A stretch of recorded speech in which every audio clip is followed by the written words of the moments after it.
Hello my dear students, Gayatri Vidya Mandir Uchcha माध्यमिक विद्यालय सांचौर जिला जालौर के हमारे इस YouTube चैनल में आप सभी का एक बार फिर से स्वागत है।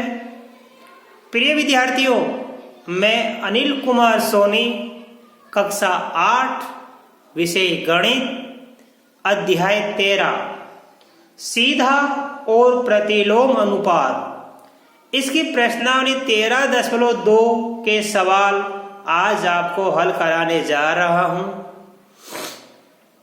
देखो बच्चों, इसका क्वेश्चन नंबर 1, सवाल नंबर 1। सवाल नंबर 1 में लिखा है कि कौन कौन से अनुपात प्रतिलोम अनुपात में है। हमें इन 4 सवाल में से छांटने हैं कि कौन कौन से प्रतिलोम अनुपात में है। प्रतिलोम अनुपात के बारे में मैंने आपको सिखाया था कि जब एक राशि में कुछ वृद्धि होती है तो उसी अनुपात में दूसरी राशि में कमी हो जाती है, और एक राशि में कमी होती है तो दूसरी राशि में वृद्धि हो जाती है, यानी विलोम, उल्टा।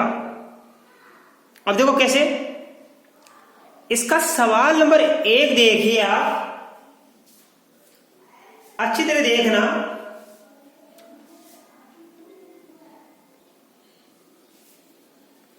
तो देखिए इसका पहला, किसी कार्य पर लगे व्यक्तियों की संख्या और उस कार्य को पूरा करने में लगा समय, तो इनका अनुपात कैसा होगा? प्रतिलोम अनुपात में होगा। क्यों? क्योंकि देखो मैं बता रहा हूं, किसी कार्य में लगे व्यक्ति की संख्या, मान लो किसी कार्य को 15 व्यक्ति करते हैं और 15 व्यक्ति करते हैं, मान लो ये, और 10 व्यक्ति किसी कार्य को करते हैं और वो 60 दिनों में पूरा करते हैं। 10 व्यक्ति कितने दिनों में पूरा करते हैं? 60 दिनों में पूरा करते हैं। ठीक है, तो ये क्या है? ये तो व्यक्ति है, कार्य में लगे व्यक्ति, और ये क्या? समय। ये तो व्यक्ति है और ये क्या है? समय। अब मान लो व्यक्तियों की संख्या यहां पे 20 कर दूंगा, तो आप दिमाग लगाओ, कार्य होगा वही है, 10 व्यक्ति तो करते हैं मिलकर 60 दिन में। अब हमने व्यक्तियों की संख्या बढ़ा दी तो व्यक्ति ज्यादा होंगे, तो बताओ कार्य 60 दिनों में होगा या कम समय में होगा? वो कम समय में होगा। क्यों? क्योंकि ये एक दूसरे के व्युत्क्रम अनुपाती होते हैं। ये क्या होता है? एक दूसरे के विलोम अनुपाती होते हैं। अर्थात किसी कार्य में लगे व्यक्तियों की संख्या और उस कार्य को पूरा करने में लगा समय क्या होता है? ये प्रतिलोम अनुपात में होता है। क्यों? क्योंकि व्यक्तियों की संख्या बढ़ाएंगे तो कार्य कम समय में हो जाएगा, व्यक्तियों की संख्या घटाएंगे तो कार्य होने में अधिक समय लगेगा। राइट? तो ये पहला, ये आपका प्रतिलोम अनुपात में है। देखो दूसरा, एक समान चाल से किसी यात्रा में लिया गया समय और दूरी समान चाल है। कोई किसी वाहन से अपन जा रहे हैं, यात्रा कर रहे हैं और वाहन की समान चाल है, तो चाल तो कभी कम ज्यादा करेंगे नहीं अपन, तो समय क्या? उसी अनुपात में क्या होगा? ये हमारा एक सीधा अनुपात होगा। आए समझ में? क्योंकि यहाँ पे एक समान चाल से अपन चल रहे हैं तो किसी यात्रा में लिया गया समय क्या लगेगा? बिल्कुल इस सीधे अनुपात में आएगा वो। मान लो 1 घंटे में चलते हैं 50 किलोमीटर, तो इसी प्रकार से 2 घंटे में चलेंगे 100 किलोमीटर, 3 घंटे में चलेंगे 150 किलोमीटर। ऐसा माने स्पीड समान होगी चाल। तो दूसरा हमारा क्या है? एक समान चाल से किसी यात्रा में लिया गया समय और दूरी, ये प्रतिलोम अनुपात में नहीं होता है। अब देखो तीसरे आना चाहिए था, मैंने चौथा और पांचवा दिया भूल से, तो तीसरा मैंने बाद में लिखा है। तो मेरे तीसरा देखो आप, खेती की गई भूमि का क्षेत्रफल और काटी गई फसल, मानो खेती की गई इतने में, ठीक है, इसमें क्या गई खेती और काटेगी फसल, तो मान लो अपन क्या करेंगे, इसमें से आधे भाग में क्या करेंगे, खेती करेंगे, तो फसल भी तो इसी में से काटेंगे। मान लो पूरे में करेंगे खेती, तो पूरे में से काट देंगे। अर्थात खेती की भूमि, जितनी हम भूमि में खेती करेंगे, जितने क्षेत्रफल में हम खेती करेंगे, उसी के हिसाब से हम फसल काट देंगे। कम क्षेत्रफल में खेती करेंगे, कम भूमि में अपन खेती करेंगे तो कम फसल काटनी पड़ेगी, और ज्यादा क्षेत्रफल में हम खेती करेंगे तो ज्यादा फसल हमको काटनी पड़ेगी। ऐसा समझे, कम क्षेत्र में यदि आप खेती करोगे तो आपको कम फसल काटनी पड़ेगी, और ज्यादा क्षेत्र में आप यदि खेती करोगे तो आपको ज्यादा फसल काटनी पड़ेगी। तो ये क्या है, ये हमारा सीधा अनुपात है, तो ये प्रतिलोम अनुपात में नहीं है, यह प्रतिलोम अनुपात में नहीं है। अब देखो चौथा, एक निश्चित यात्रा में लिया गया समय और वाहन की चाल, ये क्या होता है, ये हमारा क्या होता है, प्रतिलोम अनुपात में। ठीक है, कि मान लो हमको चलना है 300 किलोमीटर, 300 किलोमीटर की दूरी अपन को तय करनी है, और मान लो हमने हमारे वाहन की चाल रखी 100 किलोमीटर प्रति घंटा, तो 300 किलोमीटर की दूरी तय करने में हमको 3 घंटे लगेंगे। अब मान लो हमारी यात्रा तो निश्चित है 300 किलोमीटर, लेकिन हम अगले रोज जाएंगे, हमारे वाहन की स्पीड कम कर देंगे 50 किलोमीटर प्रति घंटा। तो जैसे हम हमारे वाहन की चाल कम करेंगे तो हमें एक निश्चित यात्रा में लिया गया समय ज्यादा लगेगा। हम चाल कम करेंगे तो दूरी तय करने में अधिक समय लगेगा, हम चाल को अधिक कर देंगे तो दूरी तय करने में हमको कम समय लगेगा। अर्थात एक निश्चित यात्रा में लिया गया समय और वाहन की चाल सदैव प्रतिलोम अनुपात में होती है। ऐसे समझ में, चाल कम करेंगे तो हमें दूरी तय करने में कम समय लगेगा, और चाल कम करेंगे तो दूरी तय करने में हमको अधिक समय लगेगा। तो ये हमारा क्या, प्रतिलोम अनुपात में।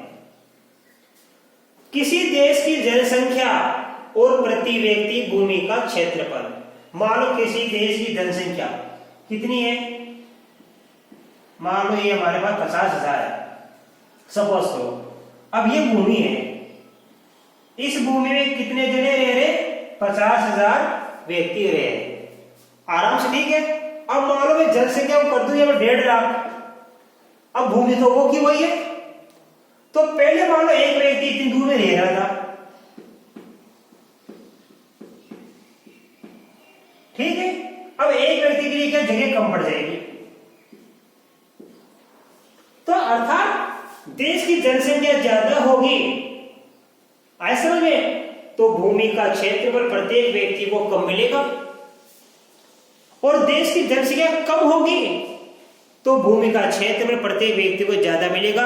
यानी किसी देश की जनसंख्या कम ज्यादा हो सकती है, क्षेत्रफल तो समान है, हर देश का अपना अपना एक क्षेत्र होता है, अपने भारत देश का भी अपना एक क्षेत्रफल है। चूंकि अपने देश में तो जब क्षेत्रफल हमारा समान है तो देश की जनसंख्या ज्यादा होगी तो प्रत्येक व्यक्ति को कम क्षेत्रफल प्राप्त होगा भूमि का, और देश की जनसंख्या कम होगी तो प्रत्येक व्यक्ति को अधिक क्षेत्रफल प्राप्त होगा। अर्थात ये हमारा प्रतिलोम अनुपात है। राइट, अब आपके समझ में आ गया किस प्रकार के सवाल सीधा अनुपात में होते हैं और किस प्रकार के सवाल प्रतिलोम अनुपात में होते हैं। आप इसका स्क्रीनशॉट लीजिए बच्चों। अब इसके पास मैं आपको सवाल नंबर इसका 2 सिखाऊंगा। देखिए बच्चों, इसका सवाल नंबर 2, इसमें लिखा है एक टेलीविजन गेम शो में रुपए 1 लाख की पुरस्कार राशि विजेताओं में समान रूप से वितरित की जानी है। निम्नलिखित सारणी को पूरा कीजिए तथा ज्ञात कीजिए कि क्या व्यक्तिगत विजेता को दी जाने वाली पुरस्कार की धनराशि, यानी अकेले व्यक्ति को दी जाने वाली पुरस्कार की राशि विजेताओं की संख्या के अनुक्रमानुपाती है या व्युत्क्रमानुपाती है। है समझ में? हमें जांच करनी है कि यहाँ पे दी गई राशि है विजेताओं की संख्या के और पुरस्कार में जो अनुपात है ये अनुक्रमानुपाती है या व्युत्क्रमानुपाती है। तो देखो बच्चों ध्यान देना, यहाँ यदि गेम शो में विजेताओं की संख्या ऊपर और प्रत्येक विजेता का पुरस्कार राशि दे रखी है नीचे। यदि विजेताओं की संख्या एक, यदि एक जना विजेता हो तो उसको कितना मिलता है? 1,00,000 रुपए। और 2 जने विजेता हो तो उसको कितनी राशि मिल रही है? 50,000 रुपए प्रत्येक को। क्यों? क्योंकि 1,00,000 रुपए की राशि बांटनी है। तो ध्यान देना, 1,00,000 रुपए की राशि बांटे, जीतने वाला एक होगा तो 1,00,000 रुपए मिल जाएगा। जीतने वाले 2 जने हैं तो प्रत्येक को 50,000 मिलेगा। तो 50,000 को 2 से गुणा करेंगे तो भी 1,00,000 होता है, 1,00,000 को 1 से गुणा करेंगे तो भी कितना होता है? 1,00,000 होता है। इसी प्रकार ये विजेताओं की संख्या 4 हो तो कितना मिलेगा? ऐसा समझ में, 1,00,000 में 2 का भाग दिया 50,000, 1,00,000 में 4 का भाग देंगे 25,000 आ जाएगा। विजेताओं की संख्या 5 हो तो कितना मिलेगा और 6 हो तो कितना मिलेगा? तो देखो बच्चों, हम विजेताओं की संख्या को मान लेंगे यहाँ पे कितना? x और पुरस्कार की राशि मान लेंगे y। ठीक है, तो मान लो ये तो मान लिया अपन ने x1 और ये मान लिया अपन ने y1, ये मान लिया अपन ने x2 और ये मान लिया अपन ने y2। तो ध्यान देना, यहां पे हम क्या करेंगे, ये x1 और y1 इसका गुणा करेंगे। देखो यहां क्या लिखेंगे हम, विजेताओं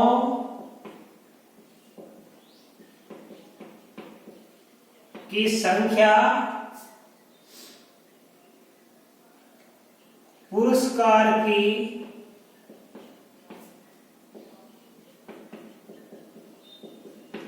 राशि का क्या है? व्युत्क्रमानुपाती है। इसलिए ध्यान देना, x1 गुणा y1 बराबर क्या हो जाएगा?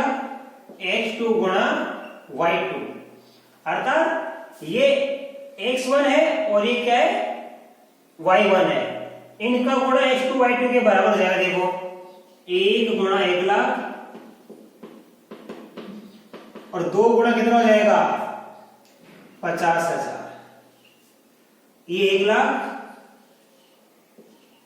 और ये कितना हो गया? 1,00,000। तो ये हमारा सवाल कैसा है? प्रतिलोम अनुपात का है। अब यदि मान लो अपन को मैं विजेताओं की संख्या 4 हो तो प्रत्येक विजेता को कितनी राशि मिलेगी? तो मान लो मैंने इसको मान लिया x3, इसको मान लिया मैंने y3। तो हम क्या लिखेंगे? देखो विजेताओं की संख्या 4 हो तो प्रत्येक विजेता को मिलने वाली राशि हम ज्ञात करेंगे। देखो कैसे करेंगे, सिखा रहा हूं मैं आपको। ये क्या हमारा x1 y1, x1 y1 बराबर क्या हो जाएगा? x3 y3। x3 गुणा से लगा देना बीच में, y3। x3 का मान कितना हमारे पास? 4 और y3 का मान हमें ज्ञात करना है। फिर x1 का मान कितना हमारे पास? 1 और y1 का मान है 1,00,000। अब y3 का मान ज्ञात कर लेंगे हम। तो कैसे क्या करेंगे? इस 4 का भाग में लगा देंगे, ये 1,00,000 हो जाएगा। 1,00,000 में 4 का भाग लगा देंगे हम, तो y3 का मान हो जाएगा 4 का भाग देंगे 25 बार गया और 3 0, ये आ गया 25,000 आंसर। तो विजेता की संख्या 4 हो तो प्रत्येक विजेता को मिलने वाली राशि कितनी होगी? 25,000 होगी। इसी प्रकार देखो ज्ञात करने के यदि विजेताओं की संख्या कितनी है यहाँ पे x4, ये विजेताओं की संख्या 5 है, इसको x4 मान लिया, ये y4, ये क्या मान लिया अपन x5, x6, x7, x8, y5, y6, y7, y8 हम ज्ञात कर लेंगे। देखो अब किसका मान ज्ञात करना हमको ज्ञात करना, यहां तक कर लिया अपने, यहां तक कर लिया अपने। देखो x4, अब x4 का मान ज्ञात करेंगे हम, तो कैसे लिखेंगे? देखो x4 गुणा y4, ये x4 गुणा y4, इधर क्या लिखेंगे x1 गुणा y1, ये तो आएगा x1 y1 गुणा ये। अब इसके बराबर में इनका गुणा लिखना हमको। x4 का मान हमें ज्ञात करना है, x4 का मान कितना 5, y4 का मान ज्ञात करना है, इधर x1 का मान 1 और y1 का मान कितना 1 लाख। तो y4 का मान ज्ञात करेंगे, ये 1 लाख में हम भाग देंगे किसका 5 का, तो देखो 1 लाख में 5 का भाग देंगे तो 20,000 रुपए। तो विजेताओं की संख्या कितनी है 5 है, तो प्रत्येक पुरस्कार प्रत्येक विजेता को कितनी राशि मिलेगी 20,000 रुपए मिलेगी बच्चों। इस प्रकार हम प्रत्येक विजेताओं की संख्या जितनी जितनी होगी उसके हिसाब से हम प्रत्येक विजेता की राशि पुरस्कार की हम ज्ञात कर सकते हैं। तो चूंकि ये सवाल किसका था, ये सवाल प्रतिलोम अनुपात का था बच्चों। कल भी हमने आपको सिखाया था सीधा अनुपात। सीधा अनुपात में क्या होता है, दो राशियां x1 बटा y1 बराबर x2 बटा y2 होता है। ये क्या होता है सीधा अनुपात में। और प्रतिलोम अनुपात में क्या होता है x1 y1 बराबर x2 y2 होता है।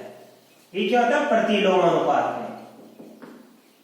तो सीधे अनुपात में आप ये सूत्र लगा देना x1 बटा y1 बराबर x2 बटा y2। ये दोनों राशियां क्या होती है एक दूसरे के अनुपात में होती है। और यह क्या होती है दोनों राशियां ये दोनों गुणनफल के अनुपात के बराबर होती है। राइट।